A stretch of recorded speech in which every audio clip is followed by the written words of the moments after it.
Hi, friends. Welcome to Get Your Play Online.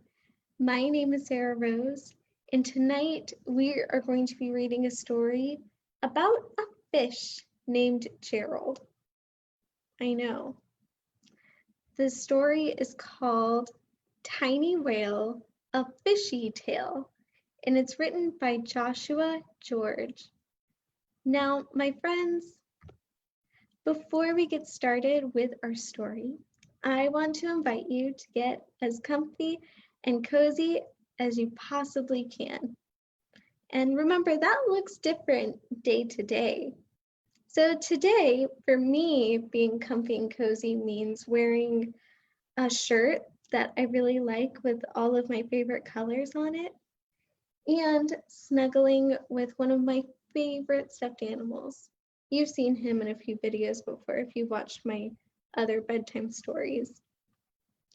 So my friends, while you're getting comfy and cozy, I'm going to share a little bit with you about our book tonight.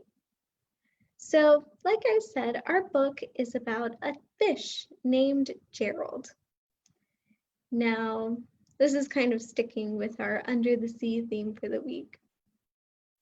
Now, Gerald lives in a really big family. He has a lot of brothers and sisters and cousins. And I wonder if any of y'all watching have a big family too. Do you have lots of brothers and sisters? Or maybe lots of people staying in your house, like grandparents? Or aunts or uncles or cousins.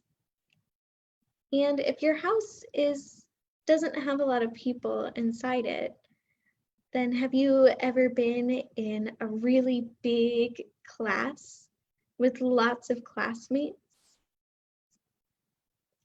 Now, if you've been around a lot of people in your family at home or in your class, having a lot of people around can be really fun. It's nice to have lots of people that you can play with, but sometimes it can feel like you're being ignored a little because there are just so many other things going on. Sometimes you may not feel special, or you may get really sad, or even a little angry. And those feelings are normal, and that's okay. Our friend Gerald in our story feels those feelings. He feels a similar way. I want you to keep an eye out, though, for what he does with those feelings and see if you've done something similar. So, my friends, without further ado, here is Tiny Whale, a Fishy Tale by Joshua George.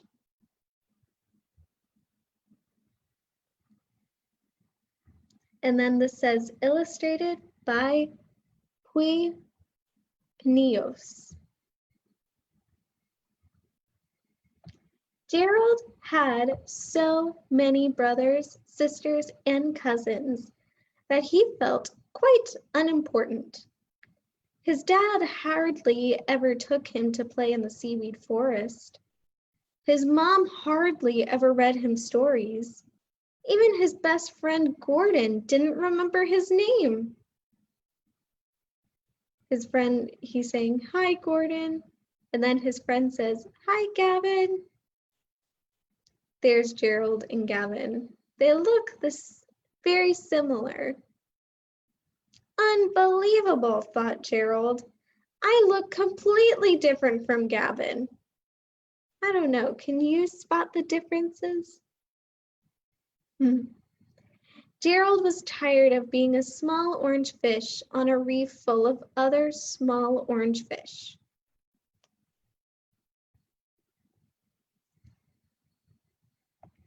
So, one day, Gerald decided to set off on an adventure. He's saying, "Goodbye, Mom." And Mom says, "Goodbye, Gareth." Is that his name? Ridiculous, thought Gerald. I look completely different from Gareth. There's a school year picture. Now, do you see the differences between Gareth and Gerald?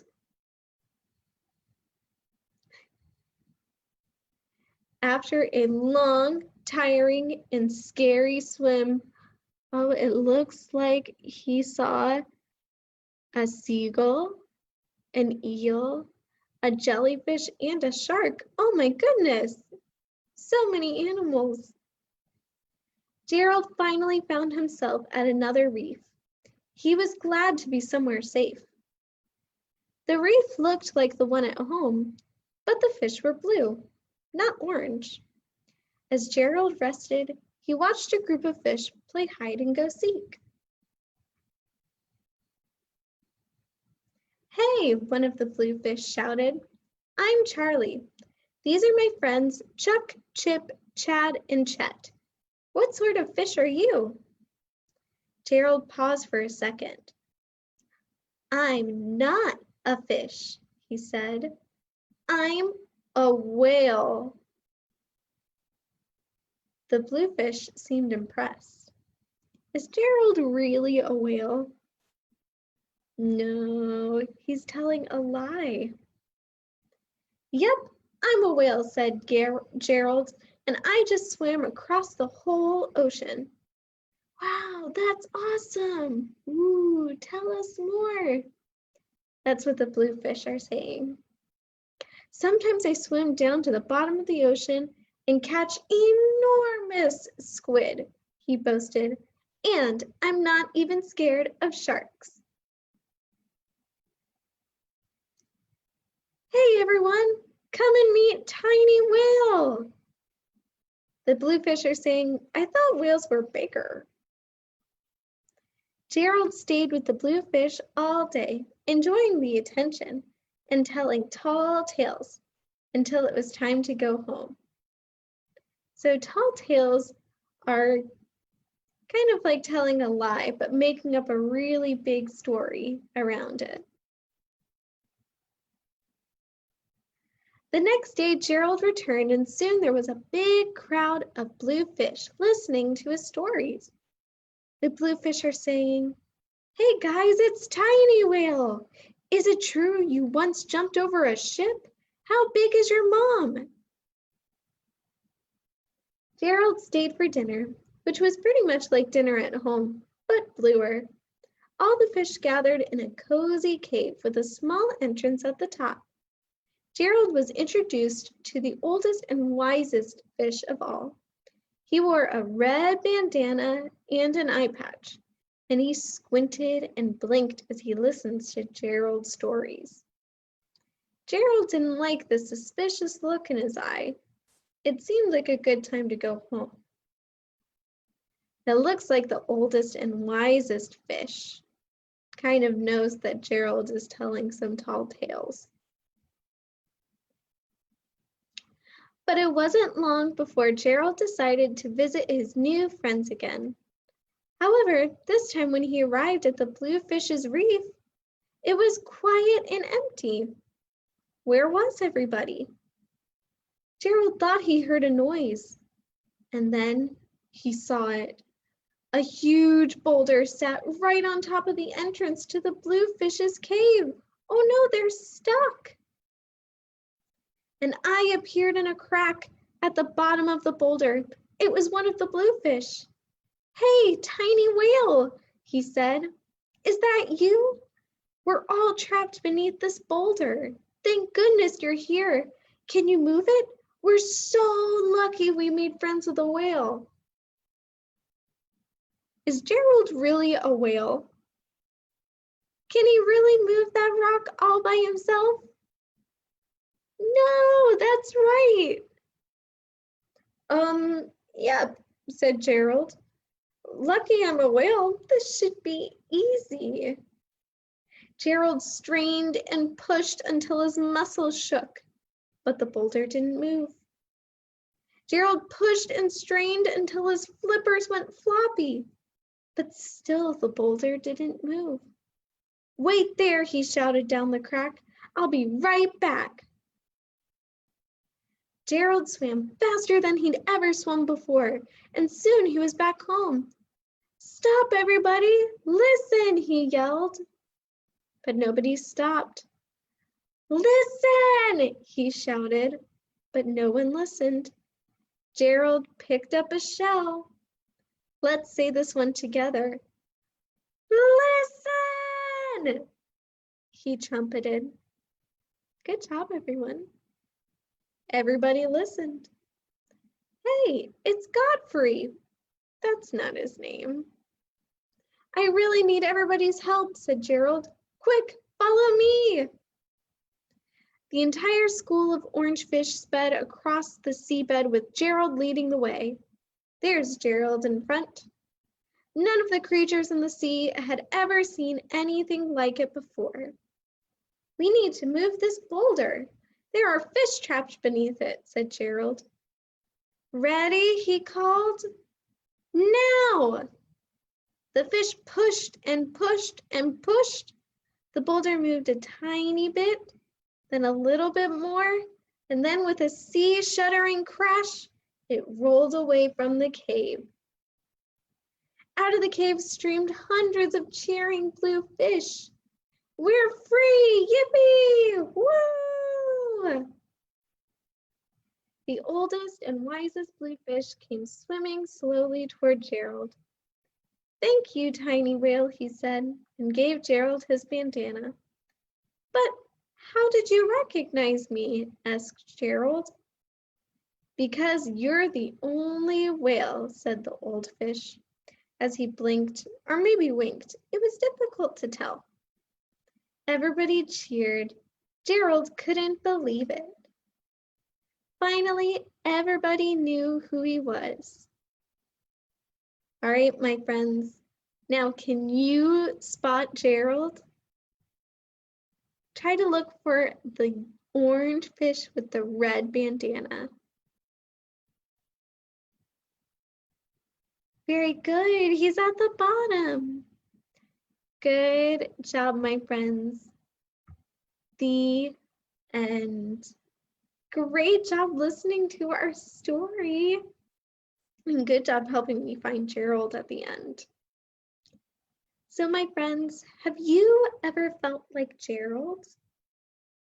Remember in the beginning of our story, Gerald felt like no matter how loud he talked, no matter what he did, his family, it felt like no one was listening because there were so many people around, because there were so many things going on. And sometimes it can feel like that. Being a part of a big family or having lots of people around the house or being in a really big classroom, you can sometimes start to feel like nothing you do is special enough. It can make you sad and it can make you a little angry.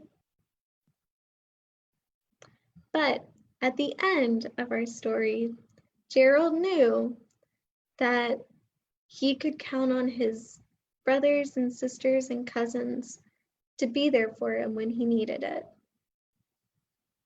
And by being himself and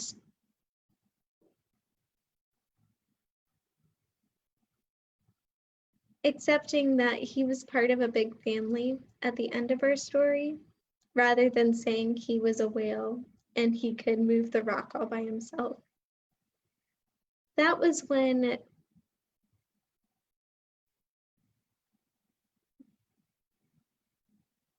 Gerald realized that his family thought that he was special all along, even though they mixed up his name sometimes. He knew that his family loved him, and he knew that his family would be there for him. So, my friends, when you're feeling like people aren't seeing just how special you are, know that they really do. They see how special you are and they love you. So, my friends, with that,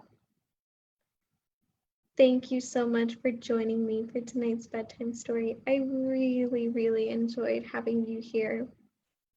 And I hope you have a very fun rest of the week with our Under the Sea themed activities. And until next time, have a great rest of your evening and sweet dreams. Bye.